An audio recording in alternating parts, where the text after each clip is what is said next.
yang mana Allah Subhanahu wa taala masih memberikan kepada kita yang namanya kekuatan iman, yang mana Allah Subhanahu wa taala masih memberikan kepada kita yang namanya kesehatan dan kesempatan, sehingga Allah Subhanahu wa taala izinkan kita datang ke masjid ini, melangkahkan kaki kita dan memainkan tangan kita dari berbagai daerah, dari berbagai kampung dan dari berbagai penjuru, dengan niat dan tujuan datang ke masjid ini tiada lain dan tiada bukan, yaitu untuk menghambakan diri kepada Allah Subhanahu wa taala.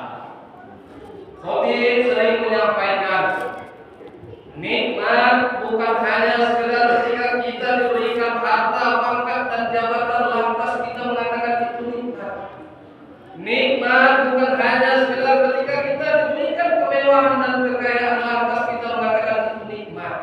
Bisa saja harta, pangkat dan jabatan dan kekayaan yang Allah Subhanahu wa taala berikan kepada kita bukan mendekatkan diri kita kepada Allah Subhanahu wa taala, justru itu menjadi laknat bagi kita. Tapi nikmat yang sesungguhnya adalah nikmat iman dan nikmat Islam. Selanjutnya, salawat beserta salam, mari sama-sama tak jemu-jemu dan tak bosan-bosannya kita sampaikan pahalanya kepada junjungan kita Nabi besar Muhammad sallallahu alaihi wasallam, keluarga beserta dengan para sahabatnya yang telah bersusah payah memperjuangkan ini agama, siang dan malam mengorbankan hartanya, keluarganya, bahkan nyawanya sekaligus sebagai taruhannya demi tegaknya kalimat thayyibah, yaitu kalimat la ilaha illallah Muhammad Rasulullah.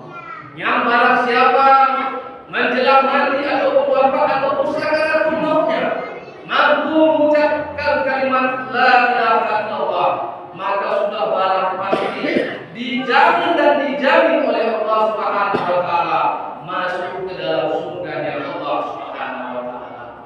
Yang menjadi pertanyaan kepada kita, apakah kelak kita mampu mengucapkan kalimat la ilaha illallah menjelang mati ataupun wafat kita, jika hari-hari kita jauh daripada perintah Allah Subhanahu wa taala, jika hari-hari kita jauh daripada sunnah Rasulullah sallallahu alaihi wasallam, jika hari-hari kita jauh daripada tuntunan agama Islam, bagaimana kelak kita bisa mengucapkan kalimat la ilaha illallah menjelang wafat atau mati kita? Jawabannya semua ada pada diri kita masing-masing. Maka Rasulullah sallallahu alaihi wasallam begitu sayang dan cinta kepada kita. Ketika nanti pada hari kebangkitan, pada hari kiamat dan di hari kebangkitan, maka orang yang paling sibuk yaitu adalah Rasulullah sallallahu alaihi wasallam. Dia bertanya kepada para malaikat, wahai malaikat, di manakah umatku? Ditanya, dicari dan dikumpulkan. Ketika ia berjumpa kepada umatnya, maka dia ajak umatnya untuk berkumpul, untuk diselamatkan. Dan begitulah kesimpulan dari Rasulullah pada hari kebangkitan, pada hari kiamat, dia akan mencari kita selalu umatnya. Maka daripada itu, marilah sama-sama kita senantiasa berselawat kepada Rasulullah, mengikuti apa-apa yang disunnahkan dan diajarkan oleh Rasulullah. Maka kata Rasulullah sallallahu alaihi wasallam, aku tinggalkan dua perkara kepada umat manusia. Apabila ia berpegang teguh kepada kedua-duanya, niscaya ia akan selamat dunia maupun akhirat. Apa dua perkara yang diwariskan oleh Rasulullah? Yang pertama yaitu Al-Quran dan yang kedua adalah hadis. Maka mari sama-sama kita berpegang teguh kepada Al-Quran dan hadis agar kita selamat dunia maupun lebih-lebih lagi nanti di kehidupan akhirat. Masyaallah muslimin, jamaah salat Jumat yang dimuliakan Allah Subhanahu wa taala. Melalui mimbar khotib yang singkat ini, izinkan khotib menghimbau kepada kita semuanya. Marilah senantiasa kita meningkatkan iman dan takwa kita kepada Allah Subhanahu wa taala dengan sebenar-benar takwa. Takwa dalam arti mengerjakan segala perintahnya dan berusaha sekuat tenaga kita untuk meninggalkan apa-apa yang dilarang oleh Allah Subhanahu wa taala. Kenapa? Karena kita harus bertakwa di dalam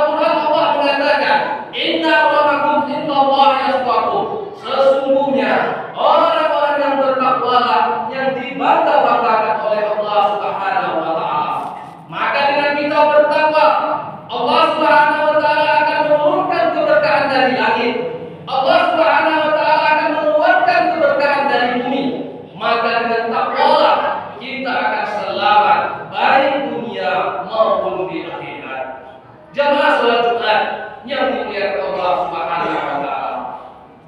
Pernah suatu ketika Rasulullah Shallallahu alaihi wasallam bertanya kepada malaikat Jibril alaihissalam, "Ya malaikat Jibril, pernahkah engkau tertawa?" Ditanya oleh Rasulullah kepada malaikat Jibril alaihissalam. Maka malaikat Jibril alaihissalam pun menjawab, "Pernah ya Rasulullah." Maka Rasulullah pun kembali bertanya, "Kapankah engkau tertawa, wahai malaikat Jibril?" Kata Rasulullah kepada malaikat Jibril. Maka malaikat Jibril pun berkata, "Ya Rasulullah, aku akan tertawa ketika ada umat manusia mencari sesuatu di dalam dunia, tapi sesuatu yang dicarinya di dalam dunia itu tidak akan pernah ia temukan." Lantas Rasulullah pun terdiam beberapa saat. Maka kemudian Rasulullah SAW bertanya kembali kepada malaikat Jibril, "Apakah yang kau maksud, wahai malaikat Jibril alaihissalam? Sesungguhnya manusia mencari sesuatu di dalam dunia, tetapi dia tidak akan pernah menemukan sesuatu di dalam dunia itu." Maka malaikat Jibril alaihissalam berkata, yaitu ketika manusia mencari sesuatu ketenangan di dalam dunia ini, maka ketenangan itu pun tidak akan pernah ia dapatkan. Karena sejatinya dunia ini adalah tempatnya ujian dan masalah. Maka ketika manusia mencari ketenangan dan berandai-andai, nantilah ketika saya dewasa maka saya akan tenang. Nantilah setelah saya tamat kuliah maka saya akan menjadi tenang. Setelah tamat kuliah tapi tidak tenang. Nantilah saya setelah mendapatkan pekerjaan saya akan menjadi tenang. Setelah dapat pekerjaan pun tidak tenang. Nantilah setelah saya naik jabatan, naik gaji, saya akan tenang. Setelah naik gaji dan naik jabatan tidak akan tenang. Orang miskin telah berandai-andai, nantilah saya ketika menjadi orang kaya, pasti saya akan menjadi tenang. Setelah menjadi orang kaya pun tidak dapat ketenangan. Orang yang sudah menikah pun berandai-andai, nantilah ketika saya memiliki anak maka saya akan menjadi tenang. Setelah memiliki anak pun tidak juga mendapatkan ketenangan. Maka kata Allah Subhanahu wa taala, untuk mendapatkan ketenangan, ala bizikrillah tatma'innul qulub, hanya dengan cara mengingat Allah Subhanahu wa taala, maka hati kita, diri kita, jiwa kita akan tenang. Tidak ada lain caranya. Maka ketika kita mencari cara lain, malaikat Jibril alaihissalam tertawa melihat kita. Karena ketenangan itu hanya ada dengan cara mengamalkan agama. Ketenangan itu hanya ada dengan cara mengerjakan perintah Allah Subhanahu wa taala. Itu cuma dia, tidak ada lain. Banyak cara untuk mencari ketenangan dengan cara mengingat Allah. Bisa melakukan sholat, bisa melakukan pengajian, menghadiri majelis ilmu, menghadiri majelis taklim, berzikir, banyak cara-cara lain dalam menggapai ketenangan, yaitu dengan cara berubudiyah kepada Allah Subhanahu wa taala. Jamaah salat Jumat yang dimuliakan Allah Subhanahu wa taala, setiap umat muslim pastilah ingin selalu dicintai oleh Allah Subhanahu wa taala. Siapapun dia, bagaimanapun keadaannya, bagaimanapun jahatnya dan bagaimanapun baiknya, pastilah setiap orang Islam, orang muslim pasti ingin dicintai oleh Allah Subhanahu wa taala. Dan setiap orang Islam ataupun orang muslim pastilah di seluruh dunia ini tidak ingin dimurkai apalagi dibenci oleh Allah Subhanahu wa taala. Bagaimanapun keadaannya, bagaimanapun sifatnya, pasti dia tidak ingin dibenci ataupun dimurkai oleh Allah Subhanahu wa taala. Jangankan dimurkai oleh Allah Subhanahu wa taala, ketika kita dimarahi tetangga saja kita sudah merasa tidak enak hati. Padahal apalah kalau hanya dimarahi tetangga, setahun 2 tahun kita bisa pindah, tahun depan kita bisa kembali, mungkin bisa berdamai dan minta maaf. Tapi kalau sudah Allah yang benci dan murka, lantas kemana kita pergi hendak mengadu? Bumi Allah yang menciptakan, langit Allah yang menciptakan, tumbuh-tumbuhan, hewan dan semua yang ada di muka bumi ini Allah yang menciptakan. Jadi kalau sudah Allah murka dan benci kepada kita, lantas kemana lagi tempat kita mengadu? Jemaah salat Jumat yang dimuliakan Allah Subhanahu wa taala. Maka setiap kita umat Islam ingin sekali dicintai oleh Allah Subhanahu wa taala.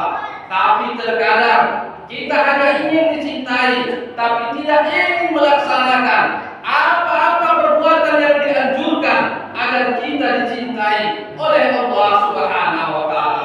Dan terkadang juga kita tidak ingin dibenci dan dimurkai oleh Allah Subhanahu wa taala, tapi terkadang tanpa sengaja perbuatan kita, kelakuan kita sehari-hari terkadang mengundang murka dan bencinya Allah Subhanahu wa taala.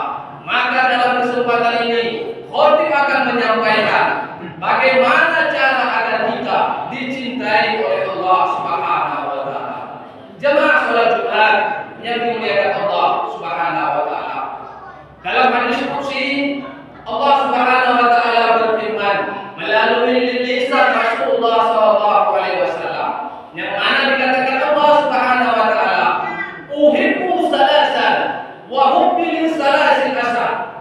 Aku cinta kepada 3 macam golongan, kata Allah, tapi aku lebih cinta lagi kepada 3 macam golongan yang lain lagi. Artinya bagaimana? Allah Subhanahu wa taala ada yang hanya sekedar cinta, tapi ada yang lebih dicintai oleh Allah Subhanahu wa taala lagi. Jemaah salat Jumat yang dimuliakan Allah Subhanahu wa taala. 3 perkara yang dicintai oleh Allah dan 3 perkara yang lebih dicintai oleh Allah Subhanahu wa taala. Yang pertama, uhibbu aklasaqah wa hubbi fakiri sahih asar. Yang pertama kata Allah, aku cinta kepada orang pemurah. Aku cinta kepada orang yang suka menolong orang lain. Aku cinta kepada orang yang memiliki sosial yang tinggi. Aku cinta kepada orang yang suka membantu dan memudahkan urusan orang lain, kata Allah. Tapi aku lebih cinta kepada orang miskin yang bisa pemurah, yang bisa rendah hati, yang bisa membantu sesamanya. Maka kata Allah Subhanahu wa taala, aku cinta kepada orang kaya yang pemurah, tapi aku lebih cinta kepada orang miskin yang pemurah. Jemaah salat Jumat yang dimuliakan Allah Subhanahu wa taala. Di dalam hidup kehidupan ini, maka ada sebagian kita diberikan oleh Allah rezekinya. Maka disitulah terjadi proses take and give. Ada yang memberi dan ada yang menerima. Sebagaimana dikatakan Rasulullah, al-yadulya khairu min al-yadusufla. Tangan di atas lebih baik tangan di bawah. Artinya membantu lebih baik daripada dibantu, memberi lebih baik daripada menerima. Maka kata Allah, golongan yang pertama, orang yang paling Allah cintai adalah orang kaya yang pemurah dan orang fakir yang lebih pemurah. Jemaah salat Jumat yang dimuliakan Allah Subhanahu wa taala. Ketika orang kaya bersedekah 50.000, orang miskin juga bersedekah 50.000. Halnya juga sama, ikhlasnya juga sama. Apakah sama di hadapan Allah Subhanahu wa taala? Tidak. Akan dilebihkan untuk orang miskin pahalanya. Kenapa demikian? Karena apabila orang kaya bersedekah 50.000, maaf kata 50.000 itu mudah baginya. Tapi untuk si miskin, mungkin 50.000 dia harus kerja, banting tulang, upahan. Maka itulah dilebihkan, lebih dicintai oleh Allah Subhanahu wa taala. Dan jangan pula kita berpikir orang kaya tidak dicintai. Orang kaya juga dicintai dan orang miskin juga dicintai oleh Allah Subhanahu wa taala. Jemaah salat Jumat yang berbahagia dan dimuliakan Allah Subhanahu wa taala, itu adalah golongan yang pertama. Golongan yang kedua kata Allah Subhanahu wa taala, uhibbu mutawadi wa hubbi khoni mutawadi asya.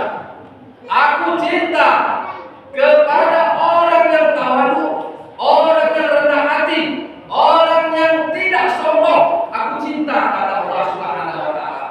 Aku cinta kepada orang miskin yang rendah hati,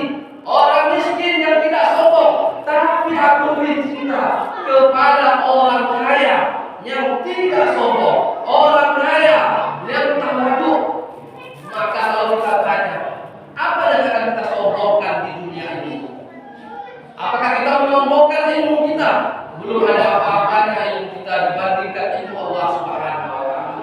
Apakah kita menyombongkan harta kita? Belum ada apa-apanya harta kita dibandingkan harta sahabat Nabi Abdurrahman bin Auf. Belum ada apa-apanya harta kita dibandingkan Nabi Daud alaihissalam. Apakah kita menyombongkan kekuasaan dan jabatan kita? Belum ada apa-apanya kekuasaan dan jabatan kita dibandingkan Nabi Sulaiman alaihissalam. Lantas apa yang membuat kita sombong hidup di dunia ini?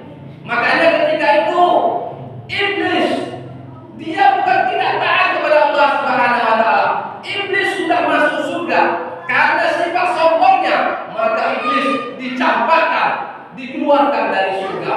Maka penghuni surga tidak boleh ada sedikit pun rasa sombong di dalam hatinya. Maka kita jamaah sholat Jumat yang berbahagia, baik yang pejabat, yang punya harta, yang miskin dan yang biasa, jangan pernah ada sombong di dalam hati kita. Jamaah sholat Jumat yang dimuliakan Allah Subhanahu wa taala, itu adalah golongan yang kedua dari Allah. Aku cinta kepada orang miskin yang tawadu, yang suka menolong dan tidak sombong, tapi aku lebih cinta kepada orang kaya yang tawadu, tidak sombong dan suka menolong. Dan yang terakhir, kata Allah Subhanahu wa taala, uhibbu qa'ini wa hubbi sabiqi asad. Aku cinta kepada orang tua yang bertaubat, orang tua yang mengakui salahnya dan kembali ke jalan Allah. Tapi aku lebih cinta kepada anak muda yang suka bertaubat, mendekatkan diri kepada Allah Subhanahu wa taala. Kalau orang tua rajin ke masjid, rajin puasa, rajin mengaji, umurnya sudah 50-60, itu wajar.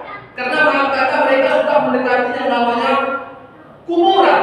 Tapi apabila ada anak muda di dalam tubuhnya masih darahnya darah panas, keinginannya masih kuat, angan-angannya masih panjang, tapi ia mampu mendekatkan diri kepada Allah Subhanahu wa taala dan taat dan tobat kepada Allah Subhanahu wa taala, maka kata Allah, aku lebih cinta kepadanya. Jamaah sholat Jumat yang dimuliakan Allah Subhanahu wa taala.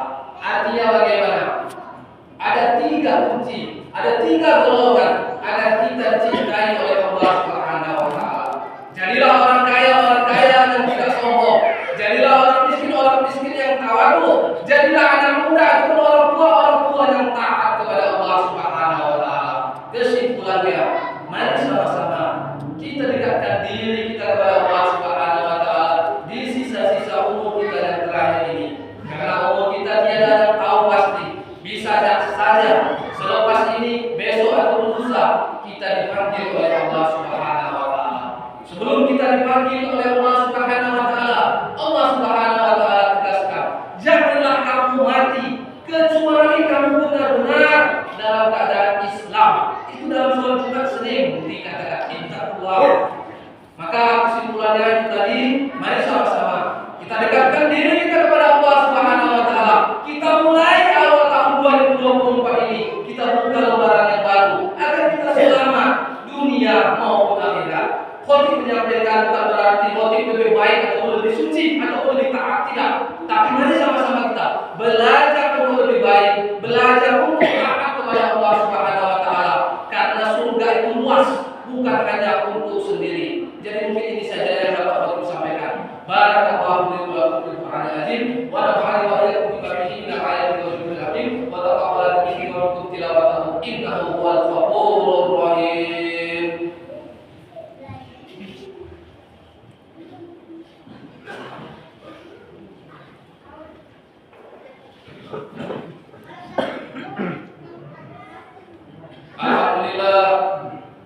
Alhamdulillahirabbil alamin. Anjala Quran dari nas wa bayyinatin minal huda wal furqan. Wassalatu wassalamu ala asyrafil anbiya'i wa ala alihi wa sahbihi kiram. Asyhadu an la ilaha illallah wahdahu la syarika lah wa asyhadu anna Muhammadan abduhu wa rasuluh. Allahumma shalli ala sayyidina Muhammad wa ala ali sayyidina Muhammad. Ayuhan nas, ittaqullah haqqa tuqatih wa la tamutunna illa wa antum muslimun. Allah Ta'ala fi kitabihil karim. A'udzu billahi minasy syaithanir rajim. Bismillahirrahmanirrahim. Qul huwallahu ahad, Allahu يلد ولم يولد ولم يكن له كفوا أحد إن الله وملائكته يصلون على النبي يا أيها الذين آمنوا صلوا عليه وسلموا تسليما اللهم صل على سيدنا محمد وعلى آل سيدنا محمد كما صليت على سيدنا إبراهيم وعلى آل سيدنا إبراهيم وبارك على سيدنا محمد وعلى آل سيدنا محمد كما باركت على سيدنا إبراهيم وعلى آل سيدنا إبراهيم في العالمين إنك حميد مجيد اللهم اغفر للمسلمين والمسلمات والمؤمنين والمؤمنات الأحياء منهم والأموات إنك على كل شيء قدير اللهم اغفر لنا